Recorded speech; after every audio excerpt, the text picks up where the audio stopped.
Hello everyone, welcome back to our channel Commerce Authentic by CA and Team. I am Samriddhi Purohit and we are continuing with the third part of 11th Economics Chapter 1 Introduction to Economics.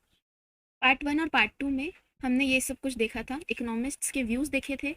उसके बाद में हमने branches of economics देखी थी जो दो होती हैं, एक है माइक्रो इकोनॉमिक्स जो इंडिविजुअल लेवल पे वर्क करती है और दूसरी मैक्रो इकोनॉमिक्स जो उनके एग्रीगेट्स पे वर्क करती है।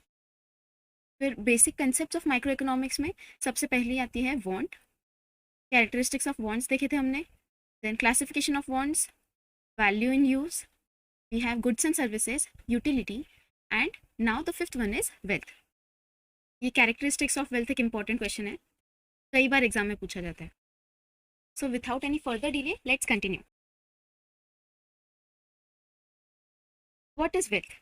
Wealth refers to anything which has market value and can be exchanged for money. ठीक है, उसकी मार्केट वैल्यू होनी चाहिए, यानी मार्केट में उसकी डिमांड होनी चाहिए और हमें वो कोई प्राइस पे बेचने आनी चाहिए और उसका एक्सचेंज हमेशा मॉनेटरी लेवल पे ही होगा। To be regarded as wealth, a commodity must possess the following characteristics. इसका शॉर्ट फॉर्म हमने बनाया है USET, utility, scarcity, transferability and externality. तो व्हाट इज यूटिलिटी? हमने पहले भी पढ़ा था, a commodity must have the capacity to satisfy human wants. कोई भी कमोडिटी है, अगर वो हमारी वांट सेटिस्फाई नहीं कर रही तो हम उस कमोडिटी को क्यों खरीदेंगे? तो a commodity must satisfy human wants, example furniture, refrigerator etcetera. Then second one, scarcity, a commodity must be scarce in supply in relation to its demand.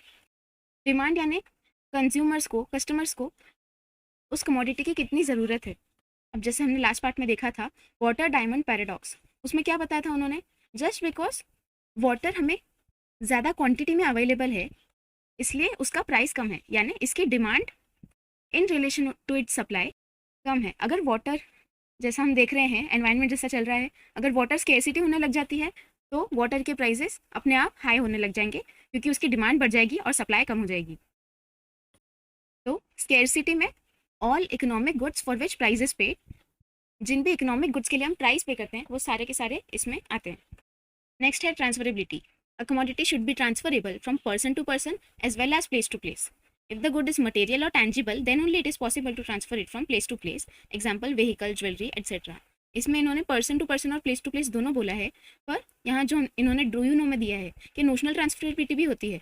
जैसे लैंड है, अब लैंड को हम एक जगह से दूसरी जगह कैसे लेकर जाएंगे, वो तो एक ही जगह पर रहता है ना, तो उसमें बस नोशनल ट्रांसफरेबिलिटी, जब भी नोशनल, नॉमिनल ऐसे शब्द आए, यानी नाम की transferability, that is transfer of ownership rights.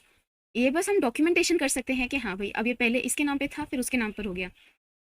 Physical transferability इसमें नहीं हो सकती। वहीं बाकी के जो गुड्स हैं जैसे व्हीकल वगैरह, उनमें फिजिकल ट्रांसफरेबिलिटी हो सकती है, यानी वो प्लेस टू प्लेस भी जा सकता है और वो टैंजिबल होना चाहिए। टैंजिबल यानी जिससे हम टच कर सकते हैं, फील कर सकते हैं, सी कर सकते हैं। एंड लास्ट वन है externality, a good can be transferred only if it is external to human body. Example, bag, chair etcetera. यानी हार्ट और लंग को हम वेल्थ में कंसिडर नहीं कर सकते। हम दिल दे चुके सनम, लो दिल की वेल्थ तुम्हारे पास है, ऐसा नहीं होता। तो इस तरह से हमारे चार कैरेक्टरिस्टिक्स हैं, यूटिलिटी, स्केर्सिटी, ट्रांसफरेबिलिटी, एक्सटर्नलिटी। नहीं, utility, scarcity, externality and transferability, क्योंकि हमें ये शॉर्ट फॉर्म यूज़ करना है। इसके बाद में इन्होंने नीचे दिया है कि वही inborn qualities like beauty, melodious voice, efficiency etcetera not wealth in the strict sense of economics, they are neither external not transferable. Micro economics का सिक्स्थ कैरेक्टरिस्टिक है personal income. Earnings received by person from all sources is called as personal income. Personal income मतलब जो भी हमारी earnings है, income है, वो all sources से सब कुछ मिला जुला के पर्सनल इनकम। फिर डिस्पोजेबल यानी यूजेबल, जो भी लेफ्ट ओवर है after payment of direct taxes, जैसे income tax, wealth tax etcetera. इसका हम एक फॉर्मूला भी बना सकते हैं, PDI is equal to personal income minus taxes. Next, you should know, तो इसमें कई टाइप्स ऑफ इनकम दिए हुए हैं। जैसे फर्स्ट वन है fixed income, income which remains stable over a period of time. Example, rent, wages etcetera. Rent wages जो भी है, हर महीने मंथली सैलरी सेम आती रहेगी, तो वो हो गई फिक्स्ड इनकम। अगर कोई जॉब करता है तो उसको हर महीने, समझो 30 के सैलरी है तो 30 के हर महीने मिलता रहेगा, होगा तो प्रमोशन होगा, है ना, उससे कम तो होने नहीं वाला, तो उतनी हो गई फिक्स्ड इनकम। देन होती है fluctuating income which is not fixed but keeps on changing. Example, profit, जैसे जो बिजनेसमैन है उसको प्रॉफिट मिलेगा, वो कभी पॉजिटिव मिल सकता है, नेगेटिव मिल सकता है या जीरो भी मिल सकता है, कभी उससे प्रॉफिट होगा, कभी लॉस होगा, कभी नो प्रॉफिट नो लॉस। तो फिक्स्ड इनकम का एकदम अपोजिट हम फ्लक्चुएटिंग मान सकते हैं। फिर money income, it is the income received in actual currency of the country, in other words it is the income in cash. ठीक है, जो भी कैश में इनकम मिलेगी वो मनी इनकम हो गई। नेक्स्ट है real income, it is the purchasing power of money income, example commodities purchase out of money income. मतलब जो भी हमारे हाथ में पैसा है, एक्चुअल करेंसी जो हमारे हाथ में है, जो हम खर्च कर सकते हैं कभी भी, उससे हम कितना परचेज कर पाएंगे, वो हो गई रियल इनकम। इकोनॉमिक्स में आगे भी देखने को मिलेगा कि जब भी रियल वर्ड आता है तो यानी वो परचेजिंग पावर के ऊपर चला जाता है, क्योंकि जैसे हमने स्टार्टिंग में भी पढ़ा था, means have alternated uses and wants are unlimited. तो परचेजिंग पावर हम एक्चुअली में कितना परचेज कर पाते हैं उससे वो मैटर करता है। नेक्स्ट है contractual income, this income is paid as per the terms and conditions of contract, example rent, wages etcetera. पहले जैसा ही है, बस इसमें फर्क इतना है, इसमें कॉन्ट्रैक्ट बना हुआ है। कई बार इनकम फिक्स्ड होती है पर कॉन्ट्रैक्ट नहीं बना होता, तो इसलिए उन्होंने वो अलग से दिया है। रेजिडुअल इनकम, रेजिडुअल यानी जो बचा हुआ है, income which is left over after making payments to all factors of production is called residual income, example profit. ये फैक्टर्स ऑफ प्रोडक्शन क्या है, ये हम नेक्स्ट पेज पर देखने वाले हैं। फिर है earned income, income obtained after participating in the productive activity, productive यानी जिसमें मॉनेटरी एक्सचेंज इन्वॉल्व हो, example rent, wages, interest, profit. ये रेंट, वेजेस, इंटरेस्ट, प्रॉफिट का मंत्र कम से कम 11th-12th में तो हमेशा याद रखना है, आगे भी काम आता रहेगा। नेक्स्ट है unearned income, income received from all sources without indulging in any productive activity. जैसे विंडफॉल गेन्स हो गए, कहीं हमें पैसा मिल गया रास्ते में, कुछ लॉटरी प्राइजेस मिल गए, या हमने स्टॉक्स में जो इन्वेस्ट करके रखा था उसके लिए हमें अलग से कोई एफर्ट्स नहीं लेने पड़े ना, तो वो अनअर्नड इनकम में आ गया। नेक्स्ट है इकोनॉमिक एक्टिविटी, ये है हमारा माइक्रो इकोनॉमिक्स का last concept. Economic activities can be classified into 4 types, which include production, distribution, exchange, and consumption. PDEC, production, distribution, exchange, and consumption.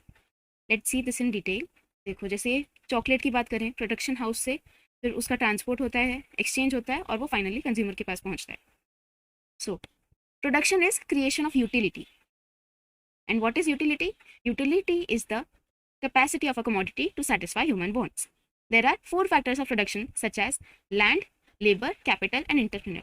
Land है तो हमने जिससे लैंड लिया है उस पर हमें रेंट देना पड़ेगा, तो land rent.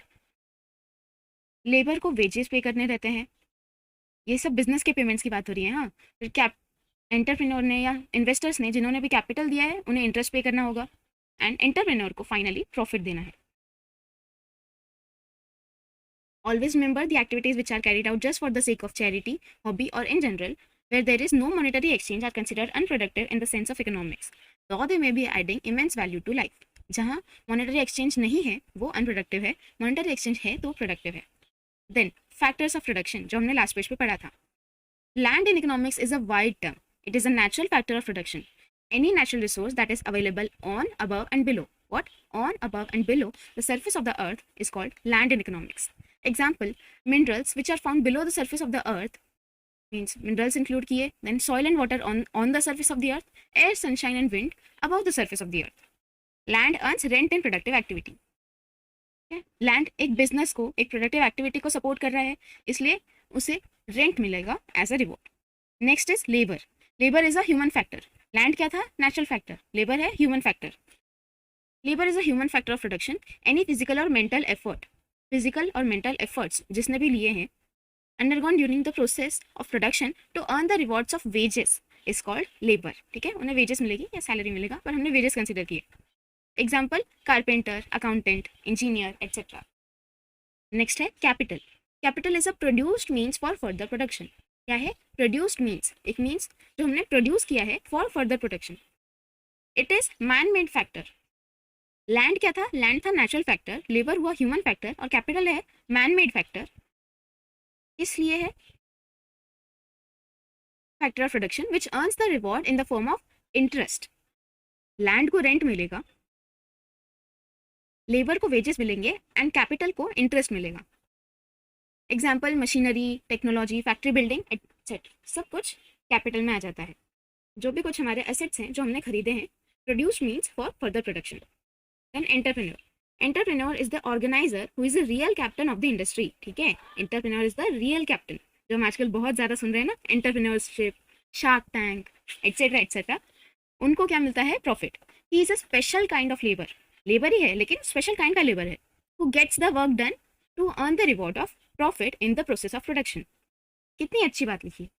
He is a special kind of labour, एक अनोखा लेबर है ये, जो who gets the work done, काम करवाता है, to earn the reward of profit, reward of profit earn करने के लिए in the process of production, production करके।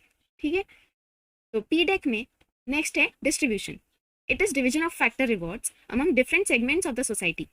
अब पहले हमने प्रोडक्शन किया यानी यूटिलिटी क्रिएट की, उसके बाद में हम क्या करेंगे, जो कुछ हमने क्रिएट किया है उसे डिस्ट्रीब्यूट करेंगे। आप लोग ओसीएम में भी पढ़ेंगे कि मैन्युफैक्चरर्स होलसेलर्स को बेचते हैं एंड देन होलसेलर्स रिटेलर्स को बेचते हैं, रिटेलर्स फाइनली कंज्यूमर्स तक पहुंचते हैं। तो ये जो लैंड, लेबर, कैपिटल और एंटरप्रेन्योर है, इन्हें अपने प्रॉफिट्स जब वो होलसेलर को बेचते हैं तभी मिल जाते हैं। तो डिस्ट्रीब्यूशन यानी होलसेलर को जो उसने डिस्ट्रीब्यूट किया वो वाला समझिए, जिसकी वजह से factors of production claim the rewards of rent, wages, interest and profit through the process of distribution. तो डिस्ट्रीब्यूशन के टाइम पर ही उन्हें अपने रिवॉर्ड्स मिल जाते हैं। देन एक्सचेंज, एक्सचेंज यानी अब रिटेलर से कंज्यूमर तक पहुंच रहा है।